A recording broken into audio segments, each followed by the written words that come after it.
In less than 2 days' time, we'll be jumping in and experiencing Season 1 of Modern Warfare 2, and for many, probably the bigger release, Warzone 2 alongside DMZ.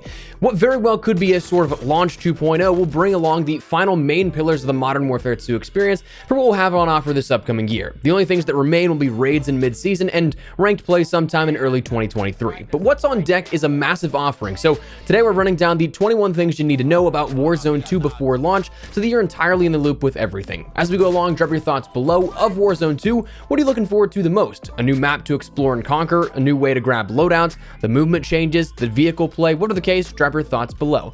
If you enjoyed the video and find it at all insightful, do me a favor and drop a like on the video. Let's see if we can shoot for 3,000 here on this one. If you're new to the channel as well, make sure you subscribe to stay updated with all things Modern Warfare 2, Warzone 2, and DMZ. We're gonna have so much to discuss here in regards to updates, new content, information, tips, tricks, and guides, best loadouts and classes, all that stuff. We've got a lot on deck, so make sure you stick it here on the channel so you don't miss a bit. We're chasing down 600,000 subscribers, so if you're part of that 70% of viewers who are not subscribed and you'd like to join the community, I'd love to have you.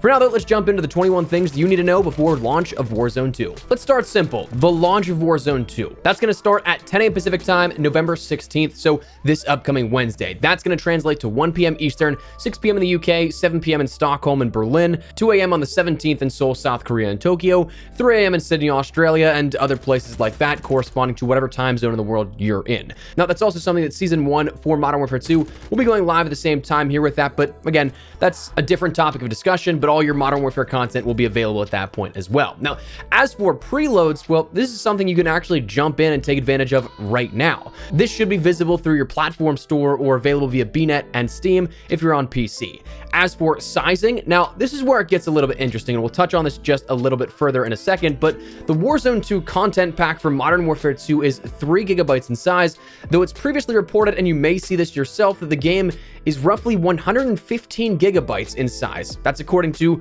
recent Xbox database listings. Now, what is the sort of reasoning here for that? While there is no definitive answer right now, to me, I think this comes down to the point of, is it a standalone application? Which is the next big talking point here that I want to mention. For the months leading up to this, we had heard that it would be its own standalone application, and even at COD Next, the reveal event here for it, I was there. We had to close out the Modern Warfare 2 application and boot an entirely different EXE to play the game. So by all accounts, it seemed like Warzone 2 and Modern Warfare 2 would be entirely different. However, if you look at something like BNet, it showcases now shared branding of Warzone 2 and Modern Warfare 2, like we saw with Modern Warfare 2019 and the Warzone launch experience, and that we wouldn't really have the option of having Warzone 2 as a separate game in BNet or Steam, something like that. So while right now we can't boot up the game and check, my initial guess is that, is this its own application? Yes, but kind of. If you were to look at your task manager on PC, something you can't do naturally on console, you'd see that when Modern Warfare 2 is running, it's detailed not as Modern Warfare 2 as the application, but instead the Call of Duty HQ application and EXE, a sort of shared home and hub for all things COD. So while we don't have a Modern Warfare 2 and Warzone 2 application, it seems like the two are separated to some degree, as you can play Modern Warfare 2 without the need to download Warzone 2 assets and vice versa. So what I'm imagining again is right now, without the ability to dive into directories or see firsthand, I'd imagine that that 100 plus gigabyte download correlates solely to the Warzone 2 standalone if you do not have Modern Warfare 2 at all.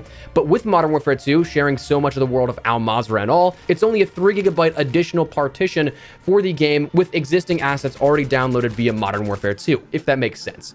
So as a result, it seems like your sizing may vary depending on whether you've played and downloaded Modern Warfare 2 yet or not. Now, beyond that, before I jump into actual gameplay specific things, I want to talk briefly about comms, communications. This year, Raven is at the helm. While Infinity Ward are handling Modern Warfare 2 and Warzone 2 content distribution, Raven is assisting on the Warzone side of things in regards to development, but it seems like they're primarily handling communication. Now, I know a lot of people will say they love or hate Raven for what they did with Warzone and the experience of the last few years, but no matter how you feel, in my point of view, it's an objective fact that they handled communication worlds better, and especially in the last year or so in regards to patch notes, updates, issues, and all. And one thing that I respect like crazy, they had meetings with creators and press to talk in depth about the upcoming changes in gameplay and content with every single update that we were getting, all while publicly keeping the Trello board up to date, or as up to date as possible. So while Infinity Ward crafted the mode we love, they were also the catalyst for a series that we ran here on the channel back in 2019 and 2020 about hidden changes because there was just so many things that were changed every single update that were never communicated. So thankfully, Raven seems to be continuing the transparency here with Warzone 2. Looking forward to that. Now, as for actual gameplay itself, the first thing, well, Warzone 2 introduces a new map, Mazrah. Seen already through some of the content and gameplays of the past, but we'll have a new world to explore with various points of interest. Oasis, Tarak Village, Rohan Oil, Mazrah City, Quarry, Hydroelectric, Marshlands, Cave, Al-Sharim Pass, Port, Saeed City, Observatory, Akhdar Village, Cemetery, Sawa Village, Sarif Bay, Fortress, and Airport. But for a more in-depth understanding, we actually just today got a new TAC map guide, similar to the one we had in Verdansk and Verdansk 84 in the first 2 years of Warzone, that you can more deeply familiarize yourself with the locale and geography. I'll leave that linked in the description below if you want to check it out. It's a cool little read, get you up to speed with what you can expect here come Wednesday. As for player count when you jump into the game itself, well, we've seen 150, likely with 152 being the max in quads, but back to that air quote normal total that we'd seen before with the launch of Warzone, all the way up to when Caldera reduced that player count down to like 128 or something like that here in the last couple of months for Caldera and Warzone. But beyond that, we'll see some movement differences in gameplay as well. What we have in Modern Warfare 2 is what you'll see in Warzone 2. There's no real defined movement meta per se just yet, but it'll perhaps feel a little bit clunkier by comparison, especially if you're a Warzone main who hasn't really played too much Modern Warfare 2 just yet. Warzone 1 to Warzone 2 is definitely going to be a system shock in that regard. You're not going to be able to slide cancel around the map to the degree that you could in Warzone 1, and so therefore might feel a little bit slower paced. Now, loadouts, one of the fundamental things here with Warzone, there are changes here to this. Firstly, loadouts can consist of your primary, secondary, lethal, tactical, and perk packages. Now, full loadouts can be found in 2 different locations. Number 1, it can be found in the loadout drops coming in from the in-world event, the loadout drop event, anytime between the 2nd and the 6th circle collapses. But those, gotta be careful because those are universal, meaning that anyone in the entire map can go for them. So be ready for a firefight because they're not team specific, and very well they could be bait if somebody's trying to ambush those. So unlike Warzone 1 where you had team specific ones, not the case with this free loadout drop here that happens in game. Also, you can end up getting your loadout drop from infiltrating and taking down and conquering a stronghold, a new thing with AI here that tasks you with doing some mini challenges inside those strongholds, but those will be interesting and seeing how that changes the gameplay dynamic. But if you want to buy your loadout, unfortunately you can't buy the full thing. You can though go to a buy station and buy only your custom primary weapon. That doesn't give you secondaries, lethals, tacticals, or perks, but instead will give you that main primary weapon that you have fully kitted out. So just bear that in mind that you can buy that at any point, but for a hefty price total. We saw some AI changes here to Warzone where at the COD Next reveal event, we saw them all over the world. There were a bunch of AI that just kind of were seemingly out of place, but these are now only seen in the Battle Royale through strongholds and black sites, no longer spread out as a commonality between zones. Then we end up seeing that we have vehicles with a new feature where you have to monitor your fuel. Vehicles are now no longer infinite. You have a limit to them, so you'll have to watch those fuel levels as you traverse Mazrah, whether that be in a land, sea, or aerial vehicle. You have to consider refilling at gas stations around the map to keep going. There's a new backpack system here you'll want to be aware of where you can place extra equipment, armor plates, and other small items that you can store them in more or less quantities than you could in Warzone 1. So for example, an armor plate grouping is in 3s, so you can take 2 or 3 groupings if you want, so you can have 6 to 9 plates on your person or more if you want to take more, but they take up inventory space in that backpack, so be conscious of that. Cash, armor, and items already in your inventory are also automatically picked up, whereas you'll have to consciously loot some other items here alongside that. Now, the circle collapse is going to have some changes here to it because it's completely random. Some games you won't see any real changes to the circle, others the zone can split into 2, sometimes even 3 subzones before coming together again at a later point.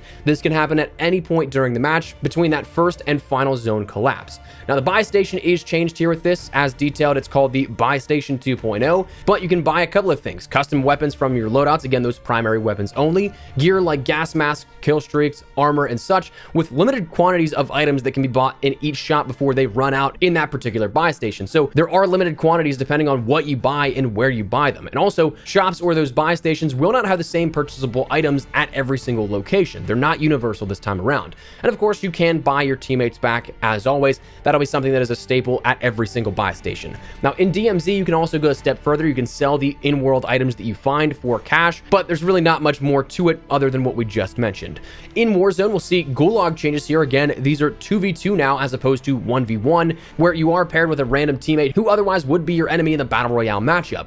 Now, it's interesting because you can, of course, fight your way out by taking out the enemy team as you would normally, but if you end up eliminating the jailer, every single person in that gulag, all 4 players, ends up respawning and getting back into the fight. So it's going to be one of those things where, can you muster up a truce with the enemies to take out the jailer, or is somebody going to stab somebody in the back? That's really all up for time to tell, and of course, you'll have to wait and see how trusting of enemies you can be, but that's the options here with this. Proximity chat is new within Warzone 2 as well, in which this is exactly what the name suggests. You'll be able to hear voice comms in a certain radius around a player, and you might want to be careful if you're playing, say, random fills or something where you're communicating with your teammates through voice chat, because it picks up quite literally everything. So I've actually had at the COD Next event a kill that was just gifted to me. It was something I did not deserve at all. I would have had no idea. I came back from the gulag and got a free kill when it was a 1v3 essentially because, well, I heard somebody talking and then I turned around and sure enough, somebody's running up the hill behind me. So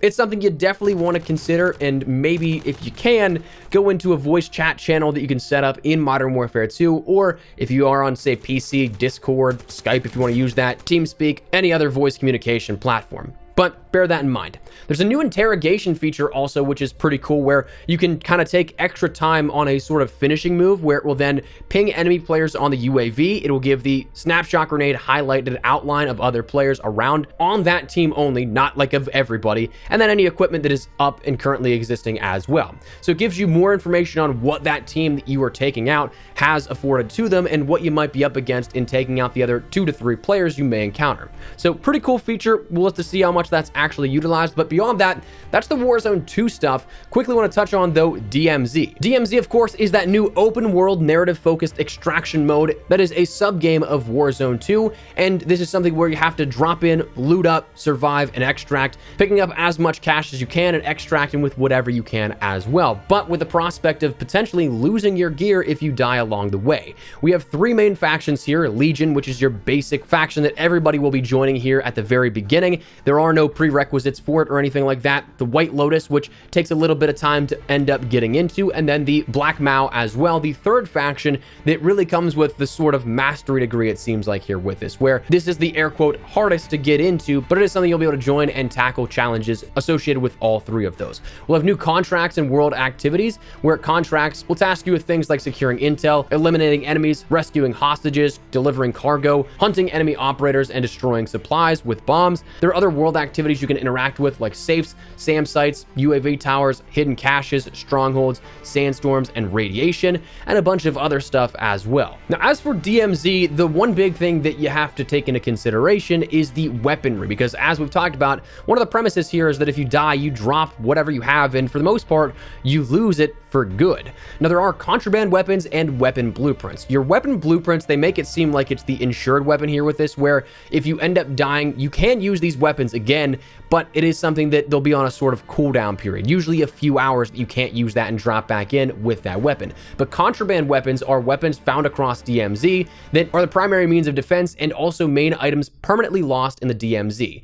Now, any weapon found within DMZ is considered that contraband weapon, so it could be any number of different weapons with attachments and such like that. So if you extract with that, you keep that on your person, it is in your inventory, and you can drop in with it at any point. But if you end up dying in DMZ with one of those, you lose it for good. Again, you might have to reloot it if it's something that's common, or if it's something that is lesser common, you might never see it again. Contraband weapons can have anywhere from 0 to 5 attachments, but they may not be the most effective version of that weapon possible. That's again where your insured weapon blueprints come into play, where it's something that you build out and kit specifically for yourself. And finally, exfilling is something that you want to make sure you get out of there alive, or if you die again, everything you lose will be lost within that DMZ world, beyond that insured weapon blueprint, that is. Now, one cool thing is that we will actually have some rewards here with this. We talked about it a couple of days ago where it didn't seem like there was too much end game potential. And while I still kind of agree with that, there at least are blueprints you can end up earning through doing challenges associated with each of the 3 factions. But also, there's a way to actually get the M13B, a functional weapon within Warzone, DMZ, and Modern Warfare 2, one of those weapons associated with Season 1, by simply doing something in-game. They didn't specify what, it simply said a new free functional weapon earned by defeating Redacted, so we'll have to see how that all plays out, but it is something that right now you will have something to actually go for early on, it seems. So beyond that, that's DMZ, that's Warzone 2, and everything you really need to know ahead of launch here, getting you ready for what's upcoming in the next under 48 hours. So let me know your thoughts down below. Are you guys looking forward to anything in particular here within either Warzone 2 or DMZ? Anything in particular really going to jump into first and foremost? Whatever the case, drop your thoughts below. But if you enjoyed the video, you found it at all insightful, do me a favor and drop a like on it. And if you're new to the channel, make sure you subscribe so you don't miss a single thing regarding all things Modern Warfare 2, Warzone 2, and DMZ. Season 1 is upcoming, and we've got so much on the horizon, so make sure you're here for all of it. But for now, thanks so much for watching. My name is Espresso. I'll see you guys later. Take care, and peace.